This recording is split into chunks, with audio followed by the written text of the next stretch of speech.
जय श्री राम। सद्भाव रामायण अध्याय 16 हरिहर का मिलन। आकाशवाणी ने सती को आशीर्वाद दिया। इस ओर शिवजी की स्थिति क्या हुई, यह बात बाबा जी बताते हैं। तुलसीदास जी के दर्शन अनुसार विश्वास बगैर श्रद्धा व्यर्थ, उसे भटकना पड़े या अंत में जल जाना पड़े, और श्रद्धा बगैर विश्वास को भी भटकना पड़े। सो शिवजी सतत परिभ्रमण करते दिखाई देते हैं। किसी जगह महात्माओं के साथ भक्ति की चर्चा करते हैं तो किसी जगह रामगुण सुनते हैं। भवानी के विरह में यूँ बहुत घूमने के बाद शिवजी को यूँ लगा कि अब मुझे एक जगह पर बैठकर प्रभु का ध्यान धरना चाहिए। वे भगवान का भजन करने बैठ गए। शिवजी का नियम और प्रेम देखकर भगवान राम जी प्रकट हुए। शिवजी ने आँख खोलकर देखा तो हरिहर से सुंदर मुलाकात हुई। शिवजी ने भगवान राम जी की स्तुति की। राम जी ने कहा, महाराज, आज मैं वरदान देने नहीं मांगने आया हूँ।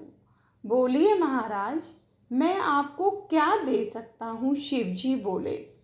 राम जी ने कहा, मुझे एक वचन चाहिए। आपने जिस सती का त्याग किया वे दक्ष यज्ञ में जलकर भस्म हो गई। उनका नया जन्म हिमाचल के यहाँ हुआ है। आपको फिर से पाने के लिए उन्होंने आराधना की है। मैंने उन्हें आकाशवाणी द्वारा वचन दिया है कि आपको शिव मिलेंगे। मेरा यह वचन पूरा करने के लिए भोलानाथ हिमाचल महाराज जब आपको आमंत्रण दें तब किसी भी प्रकार की हट किए बगैर भवानी का पानी ग्रहण करने जाइएगा। आपसे इतनी मांग करता हूँ। कई बार संसार में योगियों को परमात्मा स्वयं ब्याह करने के लिए आग्रह करते हैं।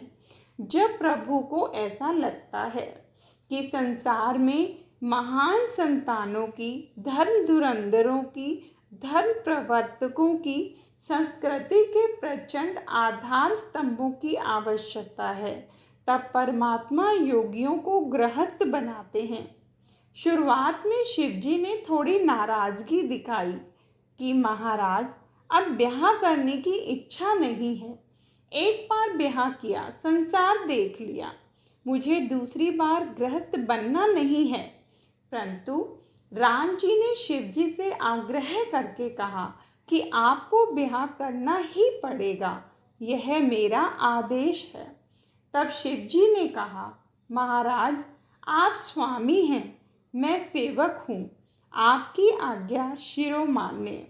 भगवान ने कहा, नहीं, मेरी आज्ञा शिरोमान्य नहीं, मेरी आज्ञा हृदय में धारण कीजिए। मेरी आज्ञा शिरोमान्य करें तो मुझे एक भय है। आपकी जटा में गंगा बहती है। आज्ञा को जटा पर चढ़ाएं और वह कहीं गंगा के प्रवाह में बह जाए और आप भूलकर फिर समाधि में बैठ जाएं तो मुझे दूसरी बार फिर आना पड़े। राम जी के इस कथन में शिव जी को सूचन है कि भाव भक्ति के प्रवाह में मेरा दिया सूत्र भूलिएगा नहीं। शिवजी ने कहा, ठीक है महाराज, मैं ब्याह करूँगा, और भगवान अंतर्हित हुए। इतने में सप्तऋषियों का आगमन हुआ। शिवजी ने सप्तऋषियों से विनती की कि आप हिमाचल प्रदेश जाकर पार्वती की परीक्षा कराएं। मुझे उसका स्वीकार करना है, पर जरा प्रेम परीक्षा हो, बाद में स्वीकारूं। शिव जीव का स्वीकार करता है, पर उसकी योग्यता परिपूर्ण हुई है या नहीं, उसकी संतों द्वारा कसौटी करा लेता है। जय श्री राम।